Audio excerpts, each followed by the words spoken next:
Bienvenidos a Sabes.cl, el diario digital de El Gran Concepción. Estamos aquí nuevamente frente a ustedes, para desarrollar una entrevista. En este espacio de unos 10 a 15 minutitos vamos a hablar con el representante de la Fundación para el Progreso aquí en la región del Biobío, don Javier Ávila, a quien saludo de inmediato. ¿Cómo está, Javier? Bienvenido. Muy bien, Hugo, muchas gracias por el espacio y por la invitación. Javier Ávila Parada, ya lo dije, jefe regional, jefe aquí en el Biobío de la Fundación para el Progreso, es ingeniero comercial de la Universidad de Concepción. Él hace docencia además ahí en la Facultad de Ciencias Económicas y Administrativas, es oriundo de Chillán, pero ya es un penquista más. Se vino de Chillán, de la hermana región de Ñuble, a estudiar aquí y se quedó con nosotros. Javier Ávila Parada. Partamos comentándole a la gente un poquito, Javier, qué es la Fundación para el Progreso. Yo conozco el nacimiento de la Fundación, digamos, pero cuéntenos un poquito para que la gente en la casa sepa qué es lo que hacen. Es una especie de centro de estudios, entiendo yo. Cuéntanos un poquito. Sí, te cuento. La fundación nace en el 2012, llega aquí a Concepción en el 2017 y es lo que formalmente se le conoce como un think tank, ¿sí? Como un centro de pensamiento. Y dentro de estos centros de pensamiento se desarrollan centros de estudio, presencia en medios de comunicación, formación de diferentes públicos objetivos. Esa es la idea, la función que buscan cumplir los think tank. Y nosotros, nuestra columna vertebral es la idea de la filosofía liberal clásica. Ese es nuestro gran norte, ¿sí? Leemos o difundimos la idea de autores de la escuela de economía austriaca, como Hayek, algunos autores británicos, como John Locke, que se le conoce como el padre del liberalismo, y busca más que nada la libertad, que las personas tengan la libertad de seguir sus proyectos de vida. Ese es el gran norte del liberalismo clásico, y de alguna forma es la idea que nosotros buscamos defender y tratar de poner en la sociedad, en la palestra. ¿En el espectro político? Si lo quisiéramos poner en el espectro, que es una pregunta que siempre nos hacen, si tiras el dardo caemos bien al centro, ¿sí? No quiero decir ningún partido, pero caemos un poco de entre la centro derecha, quizá un poco más al centro de la centro derecha. Nunca, de todas formas, dejar súper claro que nunca trabajamos con ningún partido. Los partidos llegan a nosotros porque tenemos muchos valores e ideas en común, pero nosotros formalmente no trabajamos ni formamos parte de ningún partido. Vamos a la coyuntura, veamos cómo la Fundación para el Progreso ve algunos... Pero, ¿sí? Se me fue tu micrófono.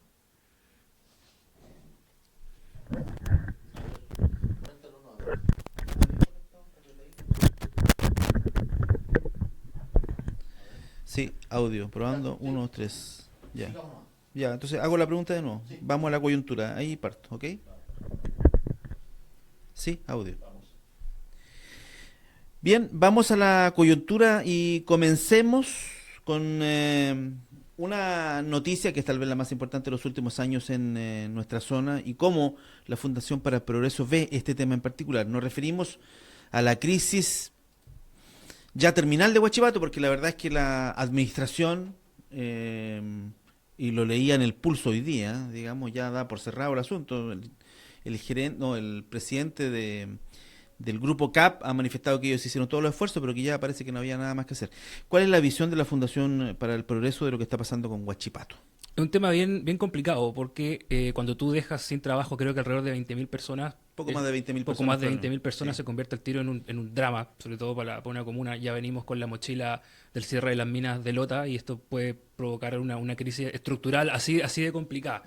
Entonces, hay que ver un poco más el detrás. O sea, como dices tú, algo que ya se carrea hace varios años, la crisis de Huachipato, principalmente causada por la competencia desleal del acero chino, que ocurre porque las empresas chinas tienen la capacidad de vender a pérdida, ¿sí? De vender a precios menores de lo que les cuesta producir, gracias a que están subvencionados por el Estado, por el gobierno chino. Eso hace que el acero chino sea pero baratísimo y que sea imposible para las empresas o para la competencia poder competir. Y eso fue la gran mochila, la gran carga y la gran crisis que tuvo Huachipato. Ante eso, siempre queda aquí sobre toda esta discusión de que si el Estado debe o no intervenir en la economía, que piden libre mercado, pero ahora le piden al gobierno que venga a salvar la empresa. Bueno, es súper simple.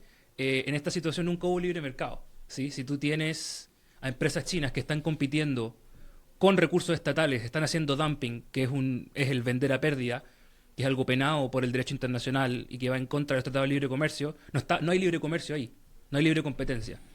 Y ante eso me parece muy válido que CAP le haya solicitado a diferentes gobiernos, porque lo viene haciendo desde hace varios años atrás, haya solicitado ayuda al gobierno poniendo tarifas, poniendo herramientas legales y económicas para poder un poco nivelar la cancha.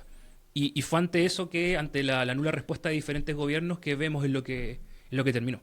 O sea, hubo respuesta de los gobiernos, pero lo que no hubo fueron respuestas Lo que esperaban, adecuadas correcto. a lo que estaban pidiendo los trabajadores y ahora se cierra. Bueno, se han planteado varias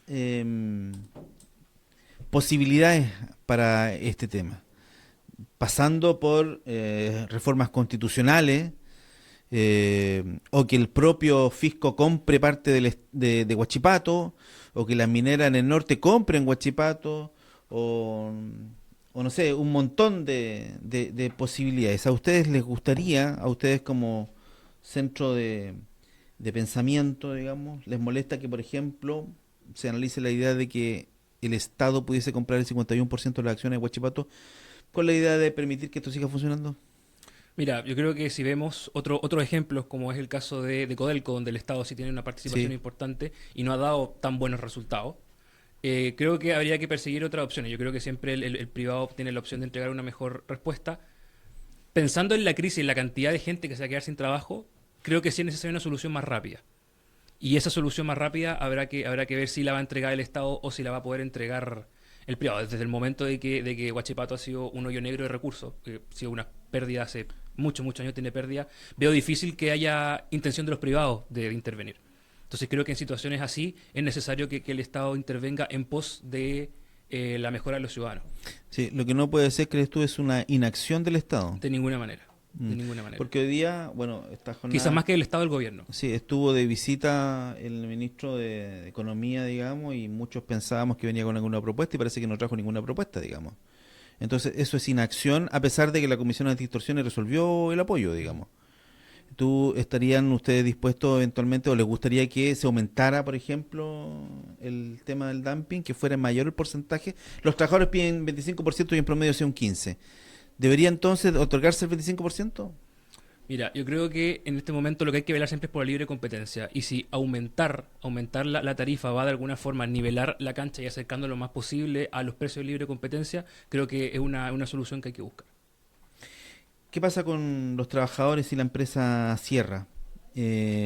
Vamos a ver aumentado el desempleo de manera importante, se han tirado algunas cifras ya, pasaríamos de 7, 8%, que es donde estamos, a un 12, 13%. ¿Qué pasa ahí? Eh, Hablaste un poquito del proceso de reconversión en Lota y Coronel, que fue un desastre con el cierre de Nacar, entonces ya tenemos bien aprendida esa lección. Nos deberíamos apuntar entonces a un proceso de reconversión. No lo sé, no sé qué plantean ustedes. O el gobernador hablaba de implementar una especie de plan Marshall para la región del Biobío. No sé si el paralelo es ese, ¿no? Pero es para que la gente se haga una idea, digamos. Sí, mira, como el ejemplo de Lota creo que es bien triste lo que ocurrió, como no funcionó la reconversión. Siempre en la universidad explicamos los ejemplos. Es el ejemplo clave que damos del desempleo estructural, ¿sí? Que es una cuestión sólida que requiere intervención y ayuda gubernamental súper densa. Creo que va a pasar algo parecido. Quiero creer, quiero creer que la reconversión desde trabajadores de la manufactura acerera es menos complicada que la reconversión de trabajadores mineros de hace 30 años atrás. ¿Sí? Entonces quiero creer que esa reconversión no va a ser tan traumática para la zona y que el desempleo estructural no va a subir tanto. Vamos a tener un shock de desempleo coyuntural, ¿cierto?, en el momento, en los próximos años por estos cierres. Pero quiero creer que en algunos años a futuro se va a hacer una buena reconversión. Hay una fuerte matriz industrial en Talcahuano, Coronel, Concepción, que puede absorber, creo yo, buena parte de este desempleo. Entonces, Tú dices que en el fondo que los trabajadores están más capacitados. sí, creo yo que la manufactura del acero les va a permitir trabajar en otras industrias de la zona, más allá de lo que ocurrió en Lota con los mineros del carbón, que podemos ver que la reconversión del trabajo no funcionó al final. ¿Qué hace crisis, Javier? ¿Hace crisis el modelo económico? Porque si hablamos de industrias o grandes industrias que se cierran, Huachipato es la punta del iceberg. El año pasado, o hace 2 años, cerró Fanalosa Penco, creo. Bueno, para atrás tenemos Bellavista de Jotomé, tenemos Maciza en Chihuayante, en San Pedro cerró también una papelera. Nos estamos quedando sin grandes empresas. Entonces, ¿qué hace Crisis? Mira, yo creo que echarle la culpa, no sé si echarle la culpa al modelo sea la solución, pero lo que estamos viendo es un proceso de especialización, ¿sí? Todas esas empresas que tú ejemplificaste cerraron porque tenemos la oportunidad de comprar lo que ellos venden más barato en otra parte.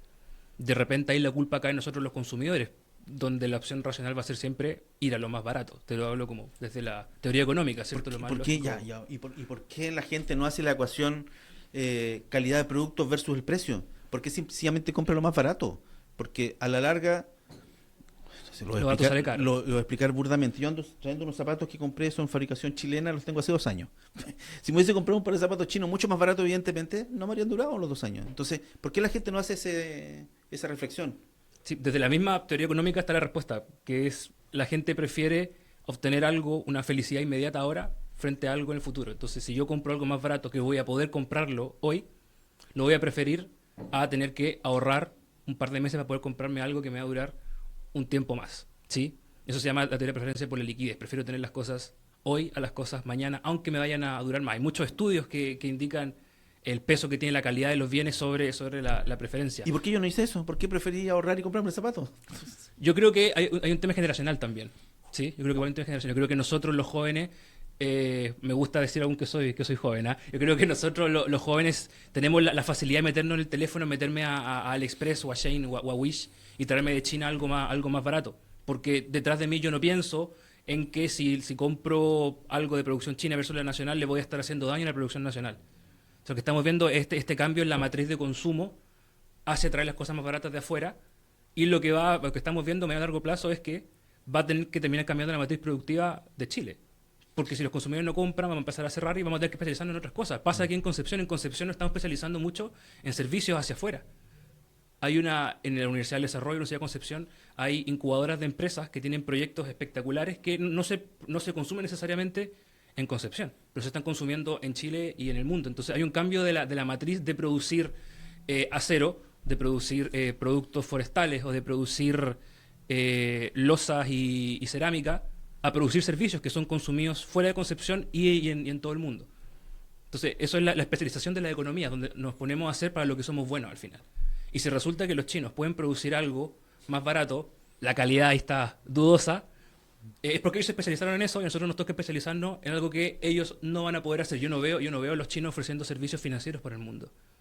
Pero en Chile hemos desarrollado productos financieros muy, muy buenos. Sí, a mí me llama la atención, bueno, siempre en fiestas patrias, ponte tú, uno va a comprar las banderitas chilenas, si tú miras las banderitas chilenas son Made in China. made in China. Tal cual. ¿Cómo? Entonces, puede incluso, mira lo que te voy a decir, puede incluso que muchos trabajadores de Huachipato estén ondeando banderas chilenas Hechas en China. Entonces, yo creo que ahí, bueno, es una opinión personal, yo creo que ahí falla un poquito el modelo. Habría que hacer algunos ajustes eventualmente. Vamos a otros temas. Reforma de pensiones. ¿Cuál es la visión que tiene la Fundación para el Progreso de la Reforma de Pensiones? Yo creo que hay una línea base que es que necesitamos una reforma de pensiones, ¿o no? Yo creo que eso es un hecho. Yo creo que está claro que en Chile el sistema de pensiones no está funcionando de la mejor manera posible. Yo ocupo mucho un ejemplo, pero bien feo, y es el ejemplo que daba el hermano del presidente Piñera cuando hablaba que el sistema era un Ferrari, pero que hay que echarle benzina para que funcionara. Sí, yo creo que el sistema es bueno y la mejor prueba de que muchos países del mundo están migrando hacia un modelo de pensiones como el chileno, de capitalización individual. Ahora, el tema es que es un sistema que no se adapta 100% a la cultura laboral chilena. ¿Sí? En Chile, la gran mayoría de los trabajadores boletea. ¿Sí? Y hasta hace no muchos años atrás, las personas que trabajaban en horario no estaban obligadas a cotizar para la AFP. Entonces, eso te generó grandes problemas. Entonces, yo creo que el modelo se le pueden hacer ajustes, pero su columna vertebral, que es la capitalización individual, tiene que seguir funcionando. Ahora, con respecto a esta nueva reforma de subir la cotización, ver cuánto se va, que el 6, que el 0, que el 3%, que el 3%. Que el TRE individual, que el TRE individual, que el TRE solidaridad, sí. Yo creo que esa es una discusión que tenemos que siempre hacerla enfocado en no cambiar la columna vertebral del sistema, que es la capitalización individual. Y por eso estoy bastante contento de que eso no sea lo que está en la discusión, ¿sí? Sino que El porcentaje. un porcentaje adicional. Y creo que es necesario, ¿sí? Yo creo que es necesario el ahorro. Y nosotros como fundación siempre creemos que mientras menos plata esté en manos del gobierno o del Estado, mejor. Así que mientras mayor sea el porcentaje que vaya siempre a las cuentas individuales, creemos que va a ser la mejor solución, que uno sea dueño de sus propios recursos. ¿Hay gente que no quiere reformar el sistema de pensiones? ¿Tú dices como dentro de la fundación o en No, no, el... no, no, no. Como en el Sí, panorama económico, como empresarial, no sé, sí, ¿hay alguien que no esté de acuerdo? sí. Hay de todas maneras gente que cree que el sistema está bien como está. Yo personalmente no estoy de acuerdo. Yo creo que todo se puede mejorar siempre. Y en el momento que tiene gente que se está pensionando por menos del sueldo mínimo, debe ser una señal de alerta súper importante que el sistema no está funcionando como debería. ¿Qué pasa por los pensadores de la Fundación para el Progreso cuando ven escenas como la la ministra del Trabajo eh, reclamándoles a los empresarios de Frentón que ya, pues córtenla, súbale el sueldo a los trabajadores, hagamos la corta y súbale el sueldo a los trabajadores, no discutamos tanto? ¿Qué pasa por la cabeza de los pensadores del centro o la Fundación para el Progreso? Todas esas críticas que se hacen pensando que en Chile solamente hay grandes empresas, que solo hay Cencosud, que solo hay grupos económicos gigantes, y de repente la ministra, no creo que no lo sepa, porque por algo es la ministra, debería saber que en Chile prácticamente el 60%, casi 70% de la gente trabaja en empresas pequeñas y medianas, ¿sí? Que gran parte del ingreso de las familias viene de trabajar en pequeñas y medianas empresas. Entonces, tú no puedes llegar y decirle a una pequeña y mediana empresa, oiga, súbale el sueldo a los trabajadores, ¿sí? Cuando subirle el sueldo, imagínate una pequeña empresa que tenga 4 o 5 trabajadores, no le está pagando el sueldo, mal sueldo, entre comillas, porque no quiera, ¿sí? Es la realidad de la empresa. Entonces, tú no le puedes decir a los empresarios que están pagando mal porque quieren. Hay todo un balance en el mercado laboral que tiene que ver con el pago de los sueldos. Entonces, la ministra yo creo que dijo ese comentario pensando que todas las empresas tienen cientos de trabajadores, que todas las empresas están pagando mal porque quieren, cuando eso no es cierto. Los sueldos te los dicta el mercado de una u otra manera, y no todas las empresas de Chile son empresas enormes. Y yo te aseguro de todas maneras que si tú vas a Cencosud, a Jumbo, París, esos sueldos que se dan ahí no lo hacen porque quieran, ¿sí? Esos sueldos todos se dan en relación a las necesidades de la empresa, de todas formas. Mm. Yo creo que es un comentario malintencionado, muy malintencionado. Con todo lo que está pasando, el tema de la corrupción eh, y específicamente en el tema de las fundaciones, pasó a un segundo o tercer plano, como que ya no hablamos, salvo de repente, alguna cosa. Ahora estamos con el tema de Luis Morcilla, que también es corrupción desde su perspectiva, ¿o no?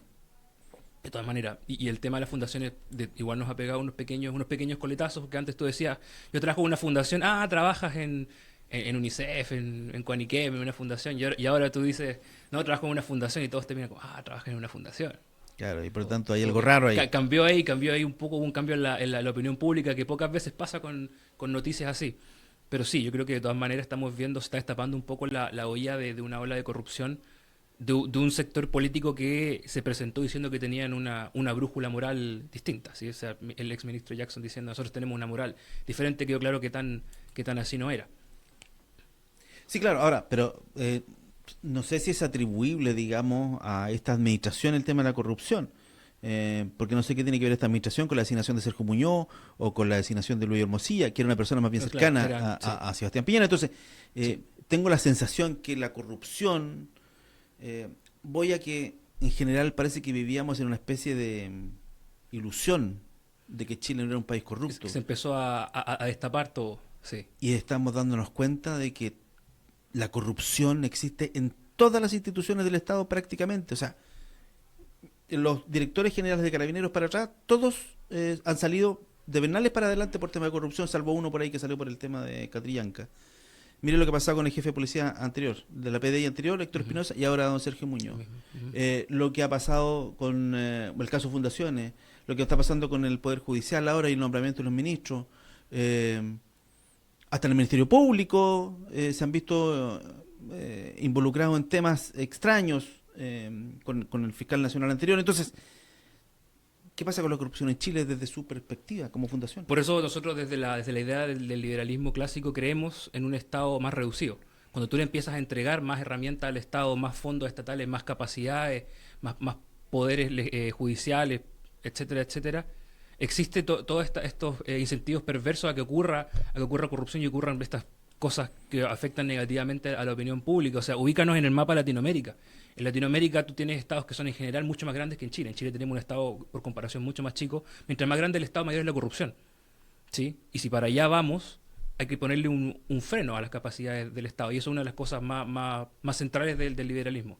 Es que sea un Estado reducido. Mientras más reducido es el Estado, no te estoy diciendo que haya menos corrupción, pero hay menos posibilidad que haya corrupción. Si el Estado maneja menos dinero, menos recursos, menos poderes, menos influencias, no va a poder haber corrupción. Y esas son unas cosas en las que nosotros yo entiendo esa lógica y puedo incluso estar un poquito de acuerdo con eso. Sin embargo, también hay corrupción en el mundo privado, sino en las colusiones de las grandes empresas. Entonces, creo que no hay ningún sector prácticamente que se salve de la corrupción. Achicamos el Estado, dejamos el tema en los particulares, pero los particulares o las empresas particulares, digamos, también se corrompen, también se coluden. Entonces, yo diría que es una especie de tormenta perfecta. Lamentablemente, no sé si piensas igual. Sí, o sea, de todas maneras estamos en una crisis de corrupción. Yo creo que la clave es el entender que ahora se está sabiendo todo. O sea, como tú bien dijiste, esto quizás hace cuántos años acarreaba y ahora no sé, nos estamos enterando. De todas formas, yo quizás prefiero, voy a decir algo bien complicado, pero quizás yo prefiero la corrupción entre los privados porque la plata es de ellos. Cuando hablamos de corrupción en el sistema público, es plata de todos los chilenos. ¿Sí? Entonces, de repente, si hablamos que hay corrupción entre los grandes grupos económicos, entre Cencosud y el grupo entre Paulma, todos estos grupos de Ponce Leró, bueno, la corrupción será entre la plata de los privados, ellos tratarán de meterse más plata al bolsillo, desarrollarán más negocios, de repente crearán más empleo entre medio, pero la plata es de ellos.